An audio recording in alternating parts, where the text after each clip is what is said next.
Been running smoothly with this project. I am happy to say we have officially picked out a company to use to go forward with our warehouse. We had quoted out a few different companies. We worked with EverSafe, we worked with Grizzly Structures, we worked with a couple other companies as well, but I also got some quotes for Red Iron Buildings. And the reason was I was just most interested in just having, a good secure building, something that I can attach stuff to. I don't have to worry too much about the structural integrity when you're down here in Florida where you have all the hurricanes and everything to deal with. But I did end up deciding on that prefab steel structure with 12 gauge framing. It will have double 12 gauge framing at certain parts. That's going to end up pushing all the walls out even further. So in some areas, your walls might come out, a foot and a half from the actual dimension of that building you designed. So that's something to think about when you're building out your building or planning out your building.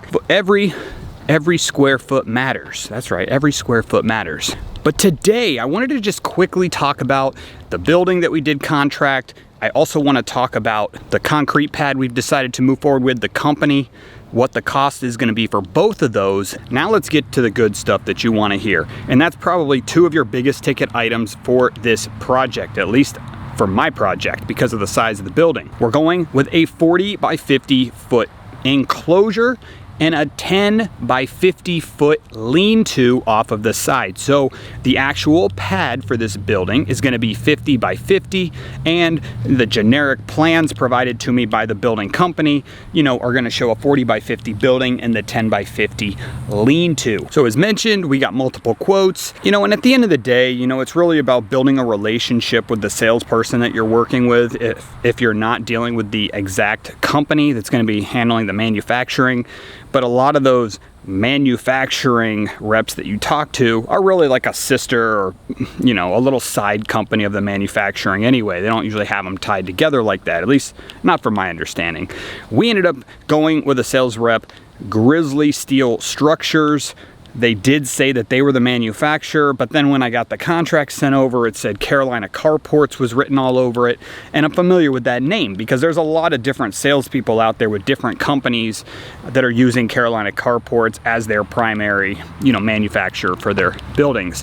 But what is so crazy is that they all quote you something different, right? Unless you get that price match. A lot of them are, going off of the same pricing chart, I'm sure, from Carolina Carports. So it's how much are these salespeople baking in or adding in on those quotes on top of Carolina Carports pricing. I guess what I would just say is my recommendation right from the get-go would be just reach out to Carolina Carports directly if you have any interest in working with them. Yes, having maybe a local rep might be helpful for you, but at the end of the day, once the salesperson is done, selling you the product, they can keep talking to you and let you know about things that are happening along the way, but they're also going to be at the mercy of the company that's creating the building. So they can help do your check-ins for you possibly and, check in, make sure everything's going all right, but it's really up to you to determine who you want to work with. And I think the two most important things, of course it's price. You always want the best price, but you also just want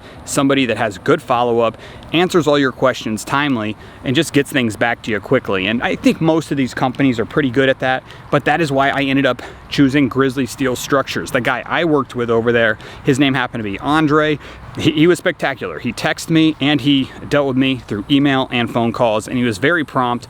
If he didn't answer right away, he was always like, hey, I'll give you a call right back. I'll also say EverSafe that I worked with, they were really good. They actually came in with the best pricing, but I ended up showing that quote to my guy Andre over at Grizzly, and he pretty much came in. I was pretty good at getting them to be apples to apples comparisons.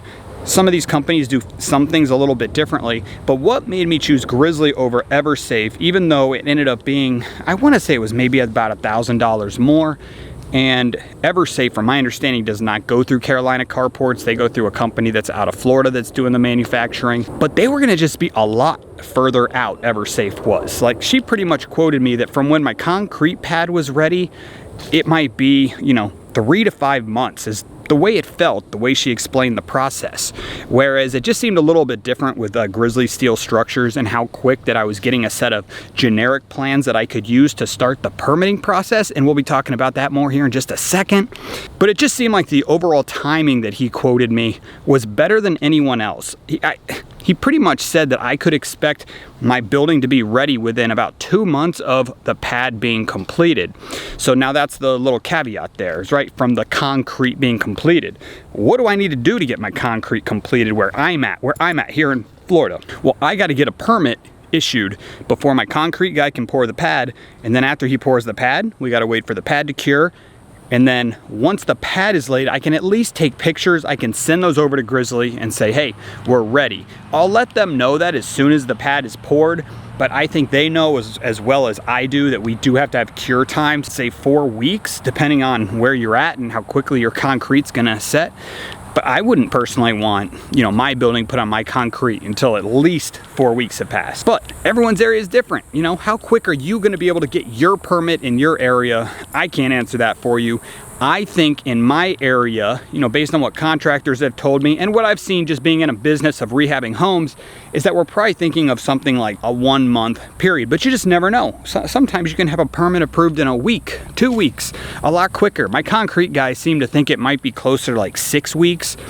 And then from when I tell him my permit's been issued, he said he's probably 2 to 4 weeks out from getting the concrete job done. So there's a lot of timing and a lot of things that you have to organize. But at the end of the day, we went with Grizzly Steel Structures, and this cost out of my pocket, at least on the contract with them, is gonna end up being about $38,000. There are a few other costs outside of that. I'm gonna be paying the permitting fee myself, and then I'm also gonna be having to provide them a loader, a lift, for the day, or the week I should say, of install. So they need to have that lift provided by me on the property for when they come. The only thing I don't like about that, both companies were the same way when I was getting quoted regarding this. The only thing I don't like about that is you guys know, or maybe you don't know, that just because somebody says, hey, we're gonna be doing the install in 3 weeks, we're gonna need that machine there. Well, I could have the machine scheduled, planned, deposit paid for, and that company could call me, a week before to say, oh, guess what? There's been a delay. It's going to be pushed out another, 4 weeks. I'm not too concerned about being able to secure the machinery, and I'm sure they're used to that sort of thing where you're having to reschedule. At the end of the day, that's going to be another expense out of my pocket. Roughly probably $1,500 is what I've already looked at through Sunbelt and a few different companies for a full 5 days. So that's not too bad. And chances are they might only need it for like 3 days. And I'm guessing you get your funds prorated if you bring the machine back. But either way, between the permit and that, we're probably looking at somewhere like $40,000 to $41,000 for the actual metal building that is 50 by 50 in total coverage. And again, it's 40 by 50 enclosed. So now we got the concrete. I didn't really get too many quotes on the concrete. I really just wanted to find somebody that is familiar with doing this, has worked with, local companies, and just knows what to do. So I went with some good old boys from down here in Sarasota, Lumsden Concrete. We came to an agreement of roughly $27,000 for the concrete. Whew, yeah, that's right. Almost 3/4 of the cost of the actual building is just the concrete. So those are 2 of your huge expenses. So that's the main thing I wanted to cover in this video besides what I'm about to do right now. I've got my tape measures on the ground down here right next to me. Unfortunately, I don't have one of those little measuring walkers. This is gonna be a pain in the butt. We have a survey. The survey we have is from 3-4 years ago. It does not reflect the fence on the front of our property that we installed immediately after buying this house. I don't know exactly how far off my property line that fence is. So we're gonna have to work backwards here. And the reason we're doing these measurements is because we have to apply for our permit, which we're planning to do, by tomorrow, before the weekend. We're gonna get our permit issued, or not issued, but permit request submitted. And I can do that because down here, at least in my county, as long as it's a homestead property for a project like this, I can pull the permit. I don't have to have a GC pull the permit. So I'm gonna be pulling the permit.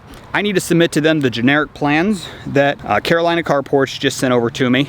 And then I'm also gonna need to submit a site plan. Site plan, very generic. You can take either a survey, you can just take a sheet of paper, draw it out. You just need to show the measurements of the property and where the building is gonna sit relative to your setbacks on your property line. So your setbacks are how far a building has to be off of your property lines. The front, the sides, and the rear all have different numbers. And I have those numbers. They were provided to me by the county. They're also, online in the zoning ordinance paperwork that you can go through.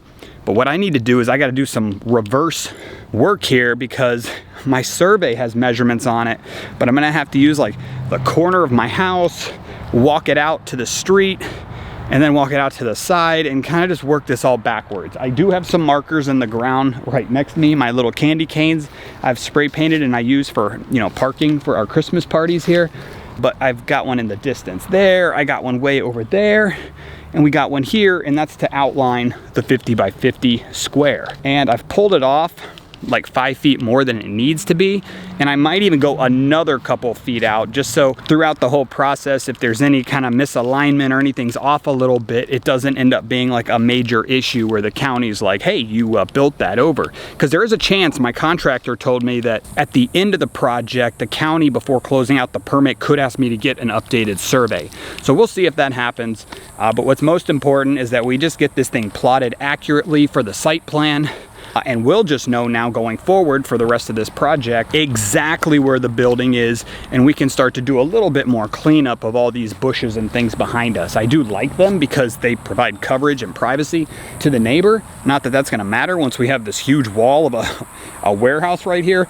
But I also want to leave myself some room to like take the mower back here and just be able to keep the building clean and not deal with a bunch of overgrowth and maintenance. You just don't want to have to deal with maintenance. We're going to end up doing some cleanup here, get this cleaned out. And I do think that they say that you're supposed to have like 10 feet on all sides of the building for the loader for when the guys are here. But I think 3 or 4 sides is okay, right?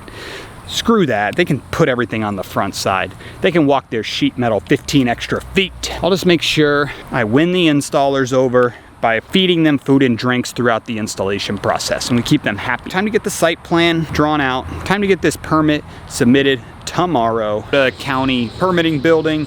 Behind us. It's actually my first time ever coming out here. I always have my general contractor submitting the permits, but I came down here because the application that I was filling out this morning to submit the building plans and the site plans mentioned that as the homeowner applying for the permit, I did have to come down in person and physically do that. We already got in. There was no wait whatsoever. Nice and simple. We did fill out that owner affidavit, which just basically is stating that for the next year, I'm not going to be selling the property or transferring the property, and that's one of the things that allows me to file the permit as the homeowner. Also, I got to be there as construction and things are happening.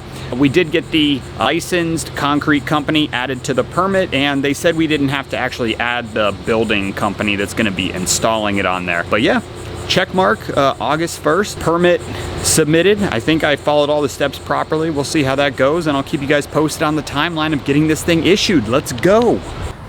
And let's rock and roll. Thanks for tuning in.